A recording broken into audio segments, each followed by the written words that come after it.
Well, thank you for being here. I'm always encouraged when I get to be in a room with folks whose compassion extends to the world and whose interest extends to the issues of global development. It's always a delight for me to have a chance to speak, and look forward to talking with you afterward.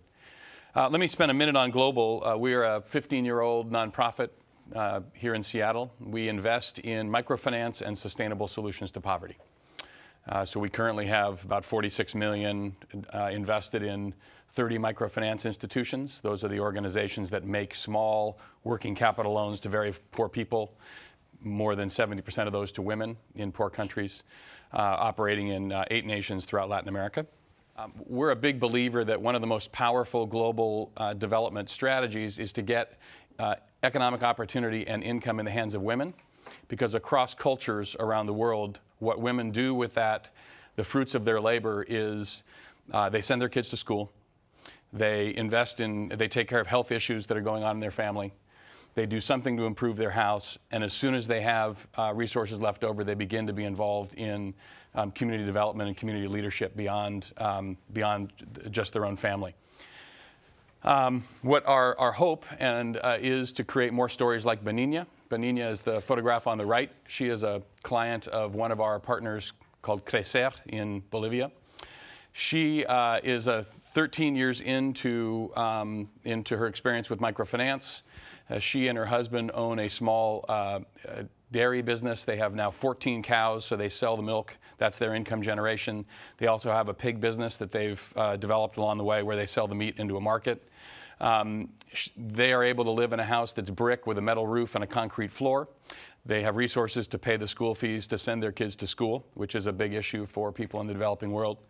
And what we see in Benigna's life, which we often see with women who are involved with microfinance over time, is that she has begun to be involved in leadership beyond her own family. So she has been for 3 years the president of the communal bank. That's the small group of 20 people where they receive the microloans. And then she is organizing work in the community. In her case, it's trying to get financing in place to build shelters for not just her own livestock, but the livestock of the other farmers in the area during adverse weather events, and to bring education into this region on how they can more productively take care of their livestock. And it's a pattern that we see frequently, is that microfinance is not just a tool for income generation, but what happens is it's empowering in terms of the leadership that it then generates and the secondary benefits in the communities.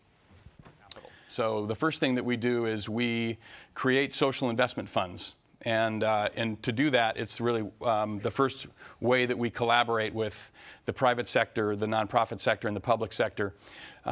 We use philanthropy to absorb risk, and we then work with development banks to provide capital in that second tranche that you see there.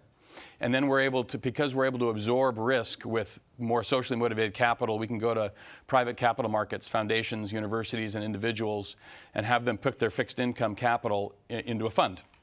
And in the process of doing that, we're able to take $1.5 million in philanthropy, turn it into $25 million of low-cost growth capital, and we can make that capital available to partners, microfinance institutions in the developing world, to make loans to people like Miriam and Benigna.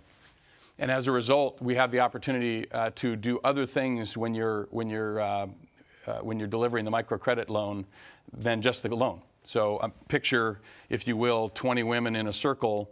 They gather every 2 weeks for the purpose of repaying their loan or receiving additional credit. There are other things you can do while you're there.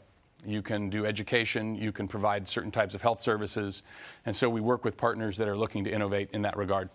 The third thing we do is to try to use philanthropic resources that we can source here in the United States and collaborate with partners to try to drive innovation in terms of what other things can be done. So, for example, we announced recently a joint venture with PATH and ProMujer. ProMujer is an organization in Latin America that provides microcredit to more than 200,000 women in 5 countries. And they want to combine microcredit with health services and health education. Path, of course, is one of the leaders in the world, certainly here in Seattle, in global health solutions. And so we have put together a partnership trying to bring our expertise in sustainable solutions together with Promujer's work with more than 200,000 women and their families, with Path's global health expertise, to see if we can focus in on the solutions to health that can be fully sustainable in the microfinance channel.